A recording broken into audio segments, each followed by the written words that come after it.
Camera করে ফেলো কেন?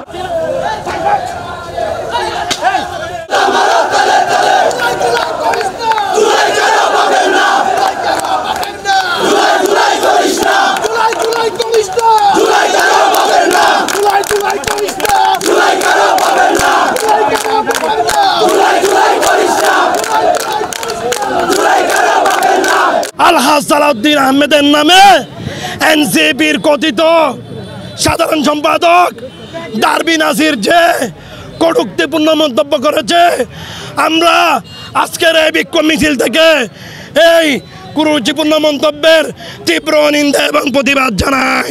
জননেতা সালাউদ্দিন আহমেদ সারা বাংলাদেশের অহংকার, কেননা ওনার মেধা প্রজ্ঞায় উনি সারা বাংলাদেশকে আলোকিত করেছেন। মেধাবী রাজনীতির অনন্য ঠিকানা যদি বর্তমান প্রেক্ষাপটে থেকে থাকে, সেটি হচ্ছে জননেতা সালাউদ্দিন আহমেদ। সারা বাংলাদেশের সংস্কার যার মাধ্যমে রচিত হচ্ছে, উনি হচ্ছেন জননেতা সালাউদ্দিন আহমেদ। সারা বাংলাদেশে নতুন করে সংবিধানের যে রূপরেখা হচ্ছে, তার রূপরেখার যদি অন্তরালের কারিগর থাকে, উনি হচ্ছেন জননেতা সালাউদ্দিন আহমেদ। এত বড় একজন মহান নেতার নামে কুরুচিপূর্ণ বক্তব্য দেওয়ার এই যে দুঃসাহস দেখিয়েছে সেই ডারবি নাসির, এই ডারবি নাসির আগে তার চিন্তা করা উচিত ছিল সে কে। আর মহান নেতা জননেতা সালাউদ্দিন আহমেদ, যার বিরুদ্ধে কুরুচিপূর্ণ বক্তব্য দিব, উনি কে সেটা আগে জানা উচিত ছিল।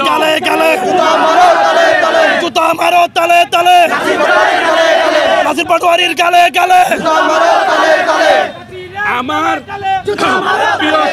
এনসিপি নামক ৯০টি রাজনৈতিক দলের সমাবেশে বিএনপির জাতীয় স্থায়ী কমিটির সম্মানিত সদস্য, কক্সবাজারবাসীর অহংকার মৃত্যুঞ্জয়ী নেতা জনাব সালাউদ্দিন আহমেদের নামে নাসিরউদ্দিন পাটোয়ারি নামের একজন কুলাঙ্গার কুরুচিপূর্ণ শব্দ ব্যবহার করেছে তার বক্তব্যে। আমরা আজকের এই বিক্ষোভ মিছিল পরবর্তী সংক্ষিপ্ত সমাবেশে তার তীব্র নিন্দা এবং প্রতিবাদ জানাচ্ছি।